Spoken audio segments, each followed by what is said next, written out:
अब बात करते हैं कुछ कर्ज की, कुछ उधार की। आपने बहुत सारे जुमले सुने होंगे। एक जुमला है जी, उधार मोहब्बत की कैंची है। दूसरा जुमला आपने ये सुना होगा कि नकद बड़े शौक से, उधार अगले चौक से। इसके अलावा एक और जुमला भी आपने सुना होगा कि उधार मांगकर शर्मिंदा ना करें, बल्कि ये भी सुना होगा कि कश्मीर की आज़ादी तक उधार बंद है। अब ये वो तमाम नसीहतें हैं जो कभी दुकानों पर तो कभी दीवारों पर लिखकर हम एक दूसरे को बात समझाते नजर आते थे कि उधार महज नुकसान है, महज बिगाड़ है। लेकिन भला हमारी हुकूमतों को ये बात कौन समझाए जिन्होंने कर्ज पर कर्ज लेकर दुनिया के हर फर्द को कर्ज में डुबो दिया है। दरअसल सिर्फ हम पाकिस्तानी ही नहीं जो कि सर से पैर तक कर्ज में डूबे हुए हैं, बल्कि दुनिया के कमोबेश हर मुल्क का हाल कुछ ऐसा ही है। और शायद आपको जानकर हैरानी हो कि दुनिया का बच्चा बच्चा, हर एक बच्चा $39,000 का मखरूज है। $39,000। आज जब आप अपने घर जाएं, अपने बच्चे की शक्ल देखें तो आपको उस बच्चे की शक्ल पर $39,000 का कर्जा नजर आना चाहिए। यह कर्ज वो बला बन चुकी है जो कि पूरी दुनिया को निगल रही है। और इस बला का साइज, यानी कि अगर हम पूरी दुनिया के कर्ज की बात करें तो इस वक्त पूरी दुनिया पर जो कर्ज है वो है $315 खरब। जी, $315 खरब, यानी कि आलमी जीडीपी का 3 गुना बनता है। अब आलमी जीडीपी कितना है, वो क्या होता है, मतलब आलमी सतह पर होने वाली तमाम प्रोडक्शन, आलमी सतह पर जो कुछ बनता है उसकी टोटल जो अमाउंट है, टोटल जो वैल्यू है वो है $109 खरब। यानी पूरी दुनिया का सिस्टम चलता है $109 खरब से, और जो कर्ज है दुनिया का वो है $315 खरब। और दुनिया में सारी हुकूमतों ने मिलकर 3 गुना ज्यादा अपने जीडीपी से कर्जा ले लिया है। बहुत बड़ी रकम है, इसमें कितने जीरोज है ये भी मुझे नहीं पता। लेकिन आखिरकार दुनिया कर्ज के इस दलदल में फंसी कैसे, हम यहां तक कैसे आए, ये समझने वाली बात है। यूं तो मुल्कों और इदारों से कर्ज लेने की रविश दूसरी जंग अजीम के बाद शुरू हो गई थी, जबकि बहुत से ममालिक, खासतौर पर जो यूरोपीय ममालिक हैं, उनको अपनी मईशतों और बुनियादी ढांचे की तामीर के लिए पैसों की जरूरत थी। उन्होंने कर्जा लिया। फिर उसके बाद दुनिया ने तेजी से तरक्की का सफर शुरू किया।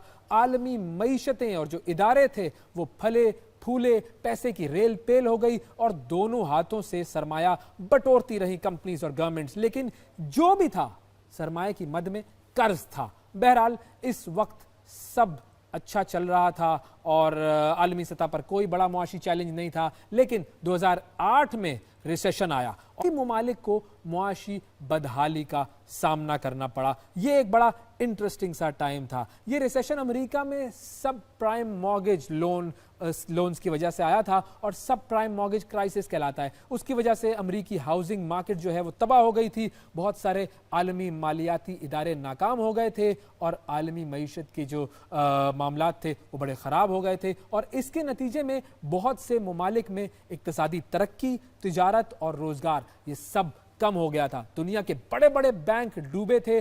2008 का ये जो रिसेशन था ये 1930 के बाद सबसे बड़ा मुआशी बहरान था और उसके बहुत ज़्यादा ख़तरनाक नताइज बरामद हुए थे। मालियाती निज़ाम को मुस्तहकम करने के लिए मुआशी बहाली की कोशिशें शुरू हुई और दुनिया की जो मालियाती पॉलिसीज़ थी उनमें तब्दीलियाँ आई। अब दुनिया इस सूरत हाल से आहिस्ता आहिस्ता निकल रही थी कि 2020 में एक और काम हुआ और ये काम था कोविड-19 आ गया जी। सारी कोशिशों पर पानी फेर दिया गया और उसके बाद क्या हुआ ये भी एक अलग कहानी है। आज 2024 में जब हम पीछे मुड़कर देखते हैं तो समझदार कौमें वो हैं कि जिन्होंने चींटियों से सीखा है।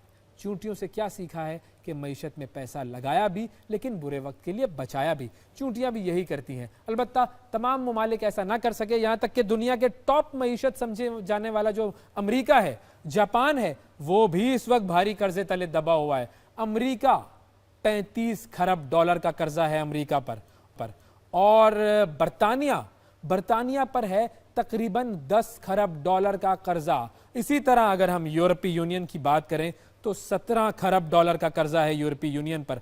फ्रांस पर है तकरीबन $8 खरब का कर्जा। जर्मनी पर है तकरीबन $7 खरब का कर्जा। जापान पर है $4.5 खरब का कर्जा।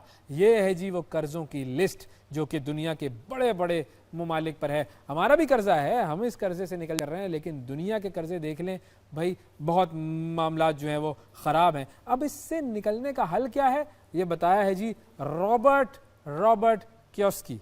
रॉबर्ट कियोस्की जो है, उसकी किताब है रिच डैड पुअर डैड, बड़ी ज़बरदस्त किताब है, बहुत आला किताब है। उसमें वो ये लिखता है, अहम ये नहीं है कि आपने कितना कमाया है, अहम यह है कि आपने कितना बचाया है। अब ये उसूल सिर्फ इनफरादी सबक नहीं है, ये सबक हमें बतौर कौम भी सीखना होगा, हमारी हुकूमतों को इस उसूल को समझना होगा।